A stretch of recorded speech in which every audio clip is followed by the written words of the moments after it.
दोस्तों नमस्कार। आज मैं अपने इस वीडियो में एक बिल्कुल नए टॉपिक्स पर आपसे चर्चा करूंगा और निवेदन करूंगा कि वीडियो को शुरू से अंत तक बहुत सावधानी से देखें और अपना विचार प्रेषित करें। टॉपिक्स है देश में गुमनाम दान, लाखों करोड़ों रुपया के गुमनाम दान। इस पर मैं चर्चा करूंगा। देश की पूरी आबादी को अगर हम बांटना चाहें तो मुख्यतः 3 भागों में बांट सकते हैं: किसान, नौकरी पेशा और व्यवसायी वर्ग। किसान, हमारा देश जो किसानों का देश कहा जाता है, कंट्री ऑफ फार्मर्स, एग्रीकल्चरिस्ट, उसमें लगभग 65 से 70% की आबादी किसानों की होती है। अगर हम 65% मान लें, और नौकरी पेशा, चाहे गवर्नमेंट नौकरी या प्राइवेट नौकरी करने वाले, इनकी आबादी लगभग 15% है। बाकी बच्चे 20% एक व्यवसायी वर्ग है। छोटे व्यवसाय से लेकर के बड़ा व्यवसाय, उससे भी बड़ा व्यवसाय। छोटा व्यवसाय में ठेला खुमचा, सब्जी, चाय पान से लेकर के सारे ऊपर के सारे व्यवसायी। अब मैं बताना चाहूँगा कि देश का जो सबसे बड़ा वर्ग, किसान का जो वर्ग है हमारे देश में, उसमें 5 एकड़ या 10 एकड़ की जोत वाले सबसे ज़्यादा किसान हैं। उससे कम 20 एकड़ और इससे ऊपर बहुत कम। सबसे ज़्यादा किसानों की संख्या हमारे यहाँ 5 से 10 एकड़ वाले की है। और किसानों की आर्थिक स्थिति, जैसा कि आप जानते हैं, लगभग हर साल किसानों के लिए ऋण माफ़ी योजना से जद्दोजहद करना पड़ता है सरकार को और किसानों सबको।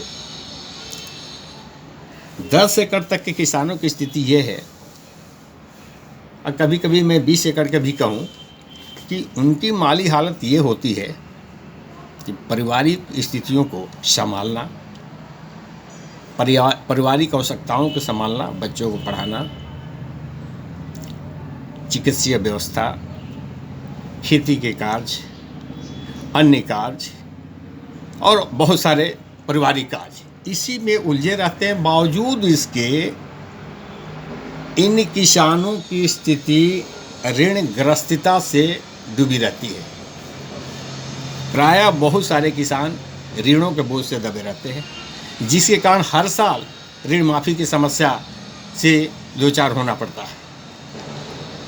और इससे ऊपर के जो बड़े किसान हैं, उनकी संख्या बहुत कम है, पर उन किसानों को भी किसानी है, उनके लिए बड़ी बड़ी समस्याएं हैं। एक ट्रैक्टर नहीं, 2 tractor, trailer, pump set, boring व्यवस्था, सिंचाई की व्यवस्था, खेती की व्यवस्था, मकान की व्यवस्था, बच्चों की शादी, पढ़ाई और बहुत सारी आवश्यकताएं। इसलिए ये वर्ग जो है, जो मैंने टॉपिक्स कहा, लाखों करोड़ रुपया गुमनाम दान, इसमें प्राय नहीं आ पाता है, वे नहीं दे पाते हैं, और इसमें इनका योगदान ना के बराबर होता है। दूसरा वर्ग जो नौकरी पेशा का वर्ग है, सरकारी नौकरी या प्राइवेट नौकरी, इसमें जो 15% की आबादी लगभग है, उसमें लगभग 30,000 रुपया पर मंथ पाने वालों की स्थिति करीब 70 से 75% है। 70 से 75% नौकरी करने वाले लगभग 30,000 रुपया महीना पाते हैं, और इससे ऊपर 20 से 25% जो लोग हैं, ये उस सब 40, 50, 60 या लाख रुपया पाते हैं। तो जिसकी जैसी इनकम वैसे उनके खर्च होते हैं, उनके लिविंग स्टैंडर्ड वैसे होते हैं। तो खर्च है।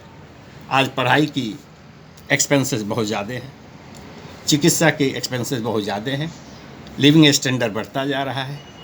तो नौकरी पेशा के पास पैसे बच नहीं पाते हैं, उनकी भी बच्चों की शादी, पारिवारिक आवश्यकताएँ, मकान बनाना, बहुत सारी बातें होती हैं। इसलिए ये समुदाय भी वो गुमनाम दान की श्रेणी में नहीं आ पाता। अब बचा 20% व्यवसायी वर्ग। इस व्यवसायी वर्ग में निचले तबके के जो व्यवसायी हैं, जिनको लाख रुपया एंड एबव की इनकम, शुद्ध इनकम नहीं है, वो उस गुमनाम दान के श्रेणी में आ ही नहीं सकते, उनकी बात ही नहीं करनी है। लाखों लाख और करोड़ों रुपया के इनकम वाले बड़े से बड़े व्यवसायी हैं, वही इस गुमनाम दान की श्रेणी में आते हैं, देते हैं, और वही वे इस प्रकार के दान की राशि दे पाते हैं। दान की राशि कोई नई बात नहीं है। हमारे यहाँ बड़े बड़े देश के श्रेष्ठ व्यवसायी देश में बहुत प्रकार के दान और डंके की चोट पर दान देते हैं, और उनके दान से देश के लाखों लाख लोग लाभान्वित होते हैं। अजीम प्रेमजी फाउंडेशन, टाटा फाउंडेशन,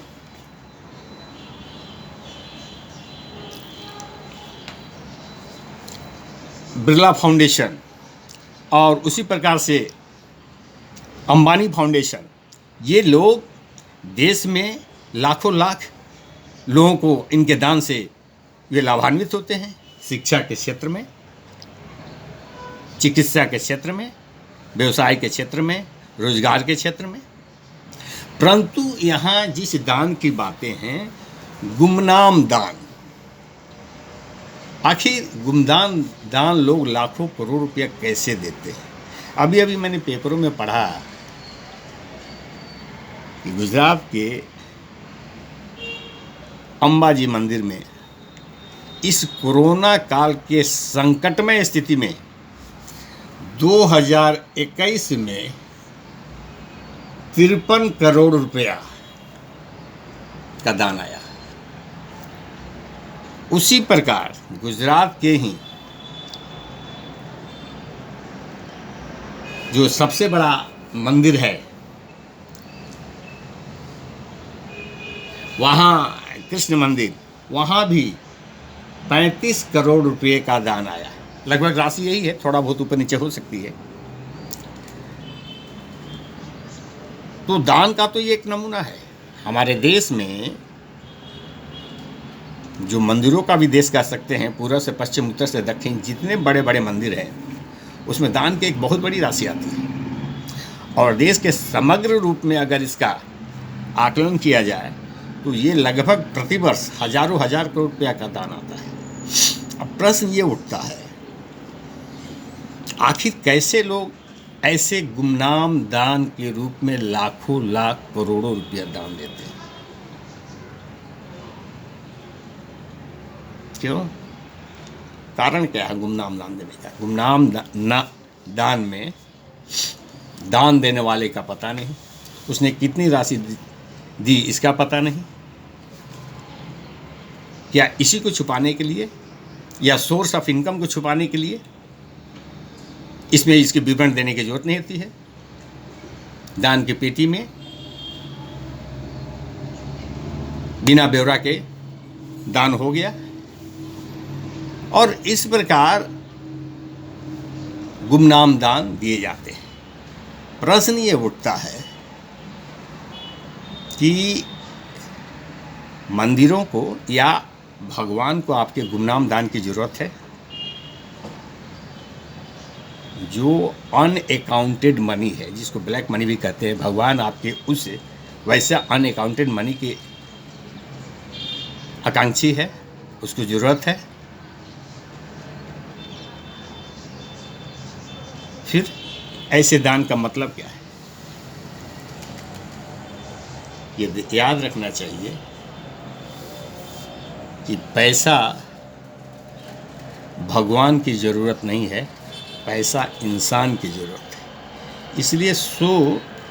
इसलिए तथाकथित दान देने वाले जो लाखों करोड़ रुपया का दान देते हैं, उनको ज़रा गंभीरता से विचार करना चाहिए कि देश में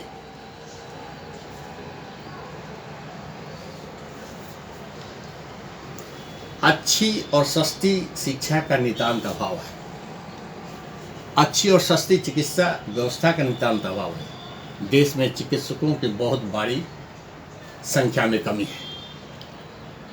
इसलिए अगर देश से गरीब बच्चों को अच्छी और सस्ती शिक्षा का प्रयास किया जाए, अस्पतालों में रोगियों के चिकित्सा और दवा के आर्थिक मदद का प्रयास किया जाए, बेरोजगारों के रोजगार के लिए मदद का प्रयास किया जाए, उस दान के पैसे से अच्छे और सस्ते अस्पतालों की स्थापना का प्रयास किया जाए, रोजगार के अवसर पैदा करने का प्रयास किया जाए, और इसी तरीके और बहुत सारे काम जिससे मानवता की सेवा हो सके। आपके गुमनाम दान का उपयोग किस काम में हो रहा है आपको पता नहीं है, परंतु आपको पता होना चाहिए कि आपके दान के पैसे से अगर समाज के बहुत बड़ा वर्ग अगर शिक्षित हो गया तो व्यक्ति का विकास, समाज का विकास और देश का विकास, ये तीनों में आपका डायरेक्ट योगदान हुआ। और जरा गौर करें, आपके दान की राशि से जो एक बहुत बड़ी संख्या शिक्षित होती है, ऊंची शिक्षा प्राप्त करती है, अच्छी शिक्षा प्राप्त करती है, उससे रोजगार के साधन उपलब्ध हो जाते हैं उसको, या नौकरी मिल जाती है, तो ये नहीं भूलना चाहिए वो व्यक्ति भी ईश्वर का ही संतान है, और इनडायरेक्टली उसकी दुआएं आपको जिंदगी भर मिलेंगी।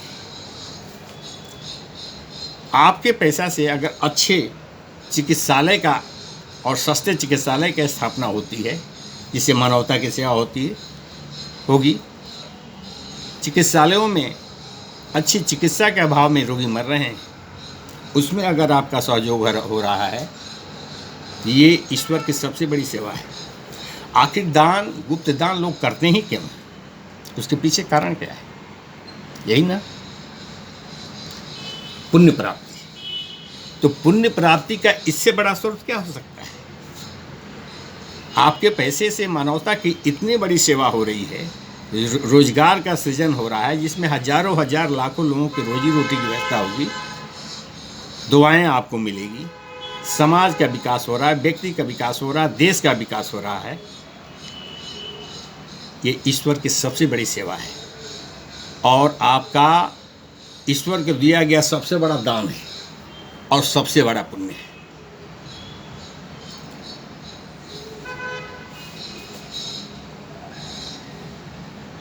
इसलिए गुमनाम दान से आप समाज में इस टाइप का, इस प्रकार का मानवता की सेवा कर सकते हैं।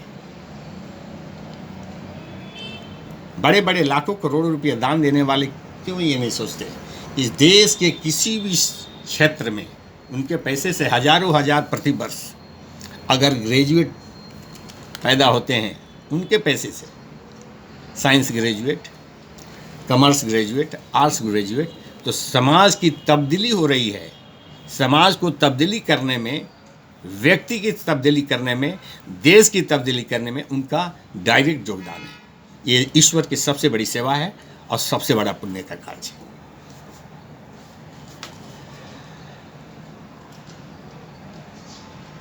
थैंक यू दोस्तों। इस वीडियो पर मैं आपका विचार चाहूँगा।